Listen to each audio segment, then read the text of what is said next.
Déjeme saludar a nuestro compañero, a nuestro amigo, al queridísimo Molay Mas Ontiveros, historiador. Te saludo con mucho gusto, Molay. Un abrazo para ti. Hola, hola, buenos días. No, pues qué interesante introducción, está súper bien. Hay que reflexionar sobre cuál es el sentido y cuál es el contenido de la Navidad, ¿no? Porque justo una de las grandes victorias culturales de Occidente es haberle quitado todo el contenido a la Ujú. Navidad y convertirla en oropel. Oropel, regaladera de cosas, consumo y adornitos y lucecitas. Y no tiene nada que ver con adornitos y lucecitas, tiene que ver con lucha de clases y tiene que ver con lucha de liberación de los pueblos. Entonces, pues qué bueno que lo traigas a colación. Qué desgracia que sea en el contexto de un genocidio, ¿no? Genocidio eh, acometido por el supremacismo sionista en Palestina, pero siempre es bueno reflexionar cuál es el contenido real de la Navidad, independientemente de la fecha, independientemente de la tradición mitológica de la que viene, incluso independientemente del debate de si existió o si no existió, ¿no? Sino más bien como fenómeno cultural, cuál es el contenido de la Navidad. Entonces, pues está muy bueno que lo introduzcas así y que lo contextualices de esa forma, porque sí se necesita. Pues sí, es que es importante que la gente sepa, que sepamos que efectivamente para muchos cristianos, al Dios al que le rezan, no hubiera podido, en todo caso, hacer lo que marcaban las escrituras, de vivir en estos tiempos, efectivamente, puesto que a su familia no lo hubieran dejado escapar hacia Egipto. Eso se tiene que tomar en cuenta por sobre todo en cuanto al genocidio que efectivamente no tenemos que dar como contexto en estos momentos. También pues hay que decirlo con todas sus letras, tendría que ser parte de la narrativa en cuanto a la inmigración. Hoy tenemos, querido Molay, querido público consentidor, a una bola de cristianos, eso dicen ellos, apoyadores de Donald Trump, los seguidores de Donald Trump, asegurar que son muy, muy cristianos, que están tan comprometidos con Dios que tienen que estar persiguiendo a la comunidad LGTBI, ellos están en contra del aborto, dicen, pero no están en contra de la persecución de familias, eh, eh, no se dan cuenta que pues ellos están buscando que deporten esas familias, que son precisamente como la Sagrada Familia, no como nos lo muestra la iconografía europea, de que pues se trata ahí de tres personajes blancos, caucásicos, casi rubios, no, se trata de familias, pues vamos, cuyas etnias determinan un color mucho más oscuro en su piel, y que además, bueno, escapan de la persecución, escapan de la maldad. De hecho, le voy a mandar, querido Molaya, don David, una obra que me encontré por ahí, me pareció muy interesante. Déjame ver si la encuentro por ahí. Aquí está. No conozco al artista, la quiero compartir contigo, la quiero compartir con el público de Sin Censura. Es una obra en la que sale un señor con su esposa y un niñito cruzando la frontera. La publica alguien que se identifica como Mario del Desierto.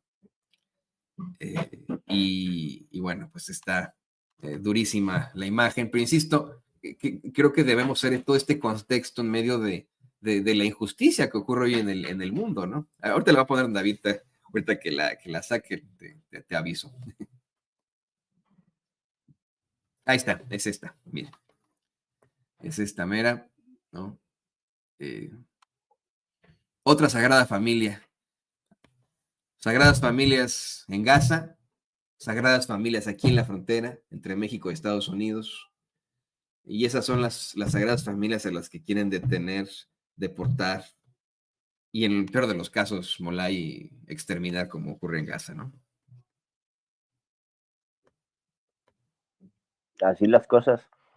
Y es que ahorita lo que me haces es reflexionar, ¿no? Sobre justo el tema de lo religioso y lo político, ¿no? Entonces, pues nunca se presenta la cuestión religiosa totalmente separada de la cuestión política, de la cuestión económica, ¿no? De lo cultural, de lo étnico, siempre está entrelazado, ¿no?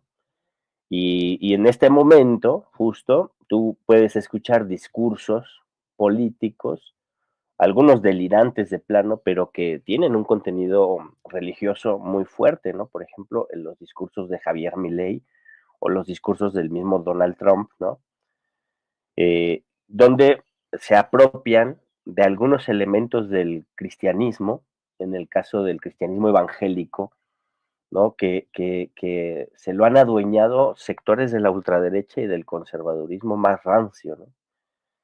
Que tienen su propia versión de un cristianismo protestante calvinista que ilustró muy bien Max Weber en esto de la ética protestante y el desarrollo del capitalismo, ¿no? En donde justo se permite ya la usura, se permite ya la explotación y se permite la acumulación de riqueza y se ubica la acumulación de riqueza como un objetivo religioso, ¿no? Y, y la relación con lo divino a partir de esa acumulación de la riqueza, una teología de la prosperidad, ¿no? Una teología de la prosperidad que se convierte a su vez en una justificación y en un discurso de segregación, de dominación y de discriminación del otro, ¿no? Ya se rompe con el mensaje de Cristo de el amor al prójimo, ¿no? Ellos profesan el amor al próximo, ¿no? El amor a sus allegados, a su grupo pequeño, ¿no? A sus cuates, a sus compadres, a su sector de clase, a su familia, en el mejor de los casos, pero a veces ni así, porque luego entre ellos mismos se matan, ¿no? Y en el caso de Milei tienes un discurso donde retoma el judaísmo, ¿no? Una versión bastante reaccionaria, una versión bastante posmoderna, ¿no? Y bastante clasista, racista del judaísmo, ¿no? Y asume, incluso asume que el judaísmo y que en el evangelio están los contenidos del capitalismo moderno, ¿no? Y obviamente eso es una absoluta mentira, pero además está tratando de justificar teológicamente el saqueo, el abuso, la dominación, ¿no? La explotación, la violencia, y está extrayendo algunas frases de los textos bíblicos, ya sea de la Torá o sea del Nuevo Testamento, para acomodarlas a su beneficio, ¿no? Diciendo, por ejemplo, que la versión de la Torá correcta y que se está realizando es el genocidio en Palestina, ¿no? Que sostener el genocidio en Palestina y la existencia del Estado sionista es cumplir con las sagradas escrituras. Entonces, si no respondemos a eso, si nosotros seguimos en la vieja tradición de que la derecha se quede con los textos bíblicos, de que la derecha manipule la religión, y si nos quedamos en la vieja lógica racionalista, positivista, izquierdista en algunos casos, ¿no? Renacentista, iluminista, ¿no? De que pues la religión es cosa de gente tonta o de la vida privada, ¿no? Y le dejamos esa herramienta política tan poderosa a Donald Trump y a Milei y a la derecha, al PAN aquí en México, a sectores del PRI, pues cometeríamos un grave error. Entonces sí tenemos que nosotros entrar a estudiar, ¿no? Los textos bíblicos, reflexionar de qué se trata esto de la religión, cuál es, qué significa la religión, las religiones como fenómeno humano, ¿no?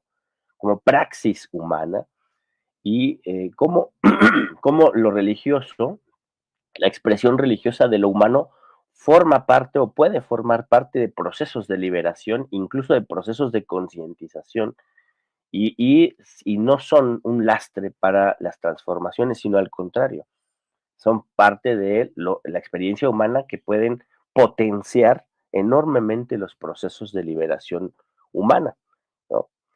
y discutir esas versiones maniqueas, reaccionarias del catolicismo, del judaísmo o del islam también, o de otras expresiones de lo religioso, ¿no? Y creo que vale mucho la pena. De entrada, mienten cuando dicen que los textos sagrados justifican, ¿no?, sus abusos y su violencia. En primer lugar, porque los abusos y la violencia que están eh, expresados en los textos, ¿no?, en la Biblia, en la Torah, son parte de la historia de pueblos, ¿no? Son parte de acontecimientos de pueblos, algunos históricamente demostrados, otros no, ¿no? Pero forman parte de una realidad pasada, ¿no?, y de una lógica y de una moralidad vigente en aquella época, hace 2000 años. Eso ha sido en mucho superado, ¿no? Por ejemplo, se justifica la esclavitud o se justifica el patriarcado y la dominación de las mujeres en muchos textos, pues eso es parte de la moralidad vigente y de la legalidad vigente en aquella época.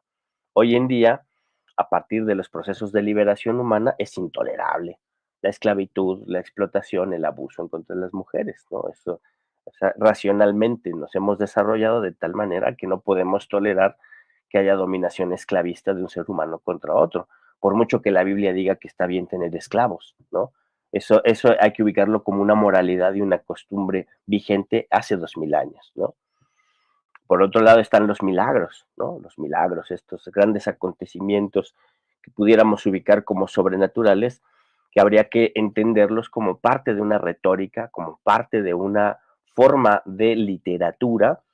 Lo que busca es convencer y lo que busca es promover y lo que busca es sensibilizar e impresionar. Es como Hollywood, es como una gran película al lector, al oyente, para que crea y para que confíe en lo que se le está diciendo. Pero es un giro lingüístico, es un giro literario. Y lo que hay que ver de profundo es el mensaje. ¿Cuál es el mensaje allí? El mensaje es traer la justicia a la tierra. El mensaje es que los injustos no acumulen la riqueza que le quitan a los justos.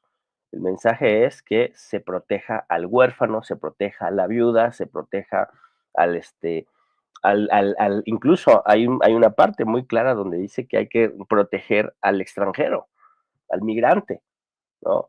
Y que hay que visitar al encarcelado o liberarlo en el mejor de los casos, ¿no? Y que hay que dar de comer al hambriento. Ese es el mensaje de la justicia.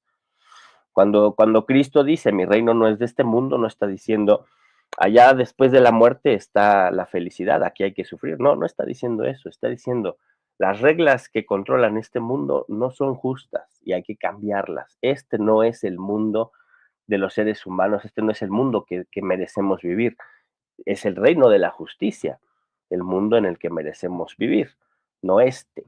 Entonces está llamando a una transformación, ¿no? No a acomodarse a la civilización, sino a transformar la civilización. Cuando el Imperio Romano hace la iglesia, la religión católica oficial, ¿no?, el cristianismo, religión del imperio, le quitan ese contenido de transformación y dicen, este es el mundo vigente, es el mundo que hay y solo después de la muerte vendrá la felicidad y la vida eterna, ¿no? Entonces hay un debate, fíjate, un debate de hace 1500 años, ¿no?, sobre qué cosa es el escatón, el final, el apocalipsis, ¿no?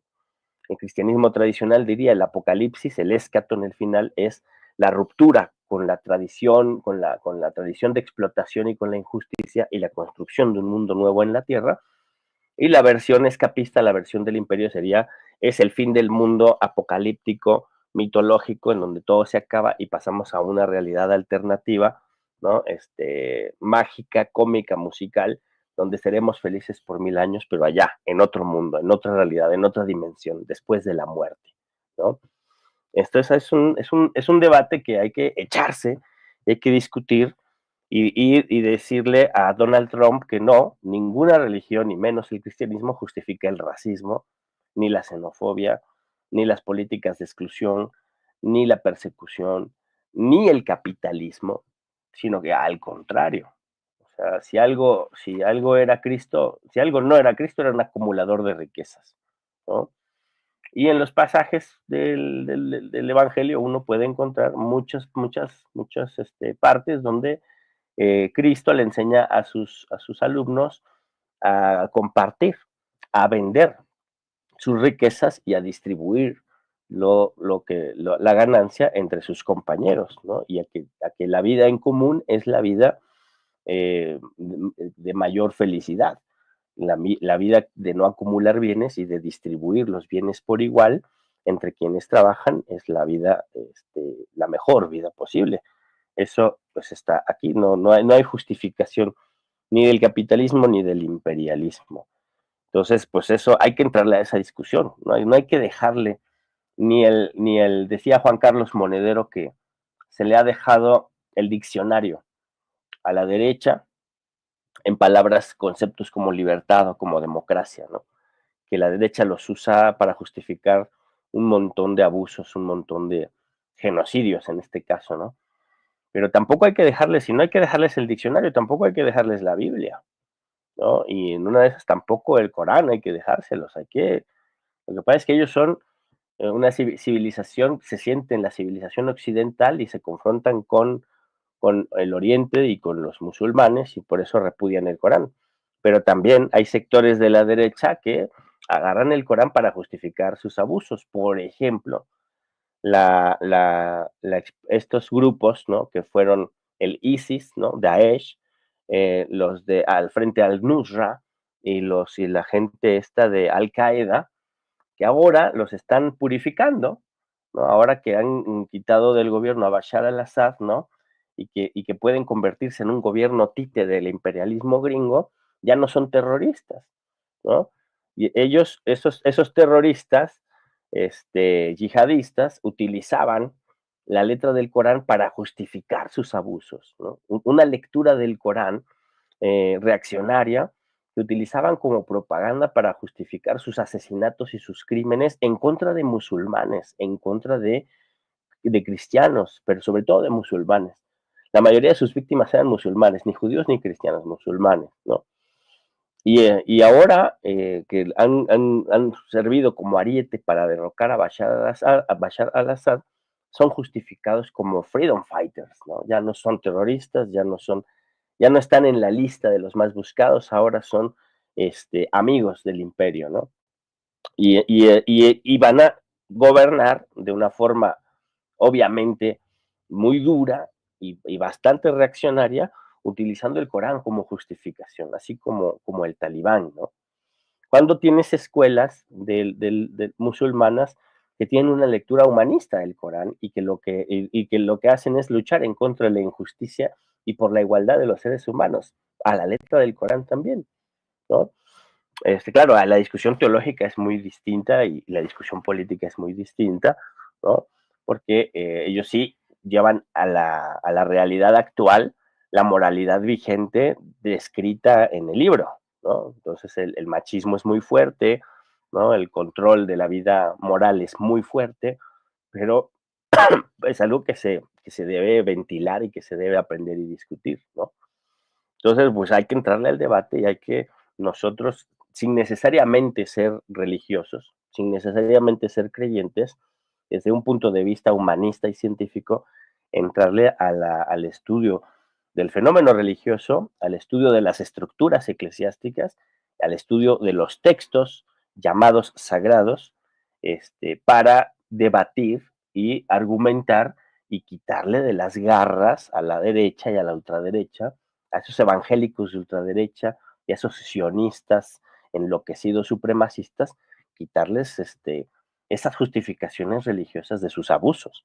Y más bien nosotros podemos encontrar argumentaciones teológicas de la lucha por la justicia. Y además es muy bonito porque son textos pues, históricos, ¿no?